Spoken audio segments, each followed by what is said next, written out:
Oh. What doing, guys? My name is Stuart Ella and this is my 2015 NP Nissan Navara.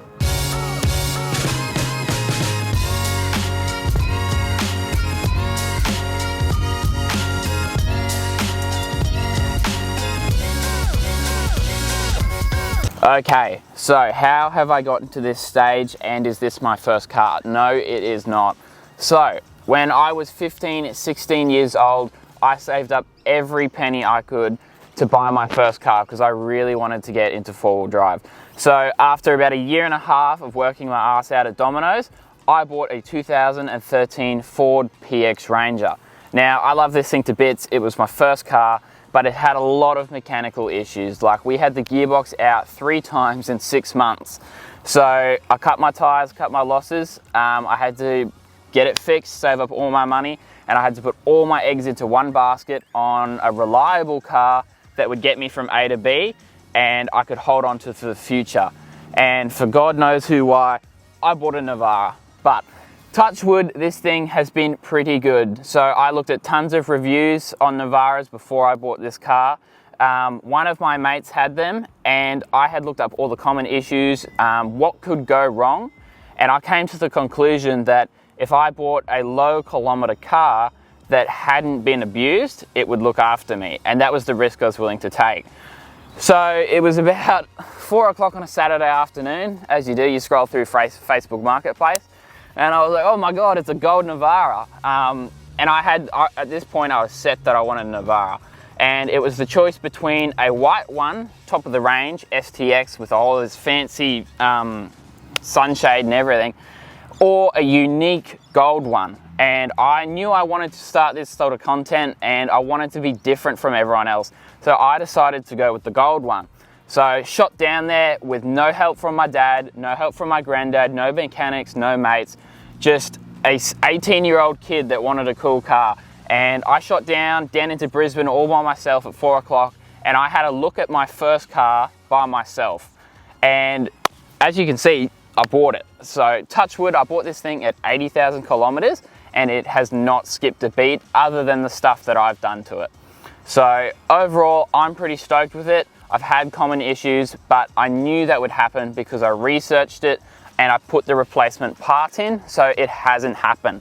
So touch wood, this car has gotten me from A to B and has never failed to get me home. All right, that's enough of me yapping. Thank you for listening, but let me run you through what I've done to this car and the different versions it has looked like. So for those that know me and for those that don't, this is not how this car has always looked. So when I bought this car, I drove it stock for 5 to 6 months until I paid off half of my loan. And then towards the end of that, I started pumping this thing through mods. And when I say this thing looked insane, it looked insane. The bonnet was up to here. It had these wheels on it, which are 35-inch wheels. It had a DPF delete. This thing was nuts until the cops got a hold of me. And this is her final form, which I will not be touching.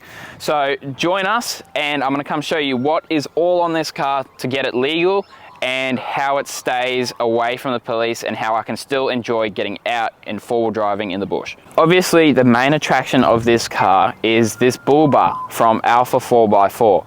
Now, this Bullbar is the first Bullbar to go on a Navara. They are a Perth, Western Australia based company. They reached out to me, we got in contact and we partnered up, and I was the first one to put this Bullbar on my car, and to say I'm stoked with it is an understatement. I think it looks unreal.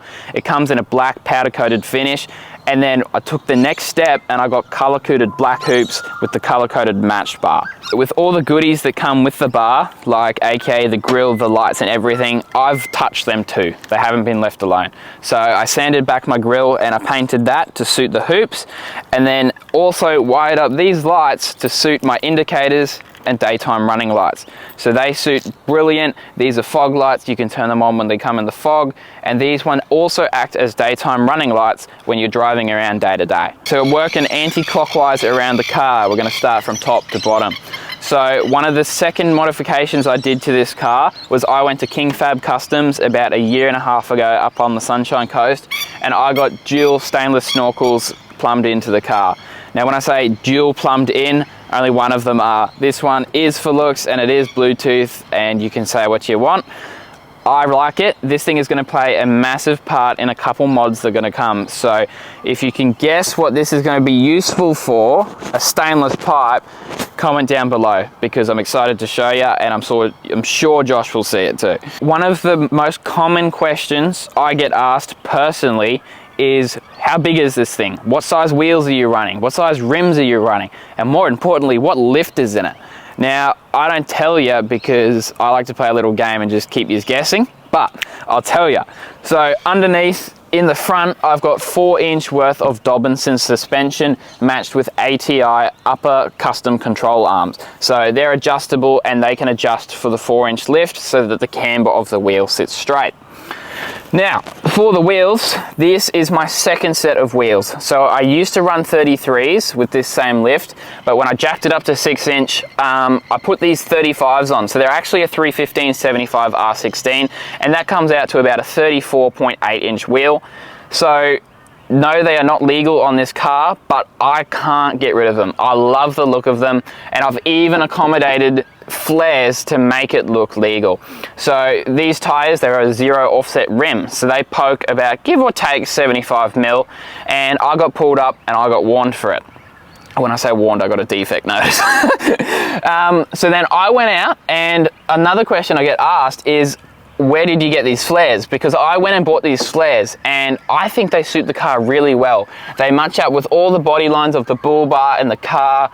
The color is on point, they match the car, and they are big, they are legal, and they work. And they are from eBay. So, touch wood, I've got 4-inch 35s and flares to suit, so I'm covered. So before you come at me, oh, it's a mall crawler, it's got twin snorkels, you don't do anything. This car does get used. So it is my daily, and I just clean it up real nice because I have to drive it around for work, and it's my pride and joy. I present it. I cut and polish this thing, I get it to where it is, but something I just haven't been able to get rid of is this massive scratch from the front of the car right up both doors, all across the tub, from an insane wheeling session in Kenilworth with Tommy.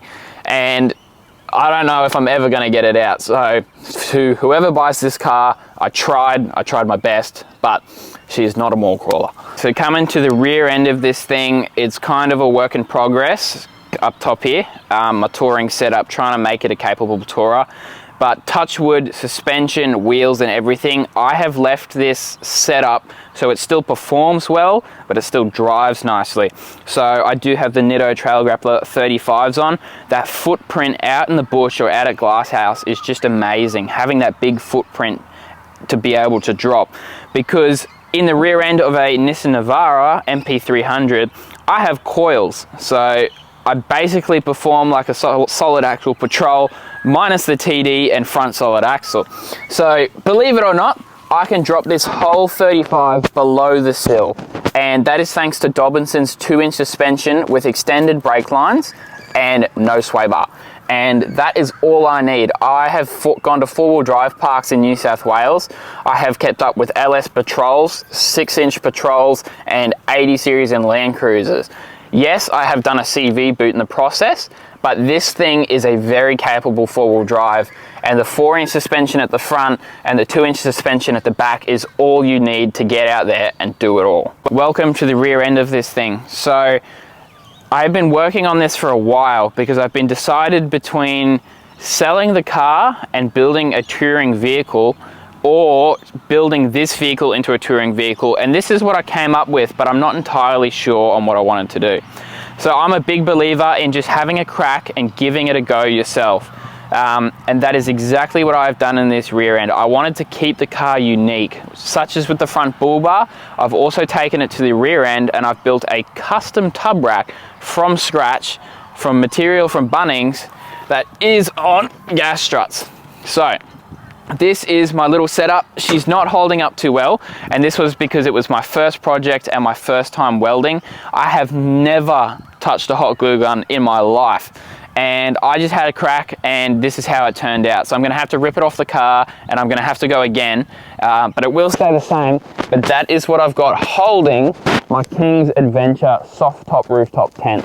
Now, coming from a swag, this is luxury. You honestly cannot get any better. It takes me about a minute to set up, a minute to pack up. I leave all my blankets in it. It is just unreal to be able to go camping, whip out the tent and pull out the kitchen, which is still yet to come, is just an unreal feeling to me, and it's still in my pride and joy that I've spent building over the last 3 years. I didn't have to sell it to buy a 79 series with the $10,000 tray and canopy package just to go camping, because you don't need it. So you're probably wondering, what are these funny little lights doing on the back of my car? So this is one of my favorite mods that I have done to the car. So these are Luxbeam Co party lights, but they also double as reverse lights, indicators, brake lights, and reverse lights. So with the click of a button, you can turn them into party lights. With another click of a button, you can also have a strobe fest with a whole bunch of different modes. And should you just want to use them as reverse lights like a standard bloke, you can act them as reverse lights too. So, touch wood, interior wise, I have not touched this too much because it was one of the bases I covered when I was looking for a Navara, because a Navara has a semi-decent luxurious interior compared to the standard four-wheel drives. So I quite like the interior. I've been thinking about doing a head unit, but it's just not on my to-do list. Touch wood, I haven't touched it. I've just got Grab & Co grab handles. Use code NAUGHTY10 and you can get yourself 10% off. And my missus has got her little plush toy in it. I reckon my next mods will be to fix up this rear end. So touch wood, I'm pretty happy with it overall. The body is clean. I like the Bullbar. It's got snorkels. I could do a trip in it.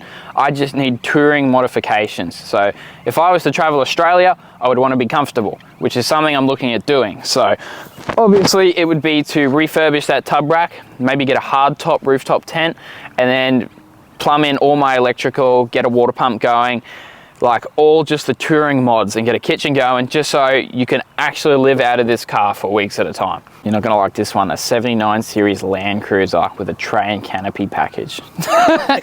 Nah, it's something I've dreamed of for a long time. I think it's every man's dream to have a Land Cruiser. But I love this car. Like, I probably could finance a Land Cruiser if I wanted to, but I don't think you should need to. Like, everyone goes out and finances these ridiculous cars with all these tray and canopy packages when you don't need it. I own this outright. I do not own a cent of it. Like, I took a loan when I was 18 grand and I paid it off in 8 months. I hustled until I paid it off.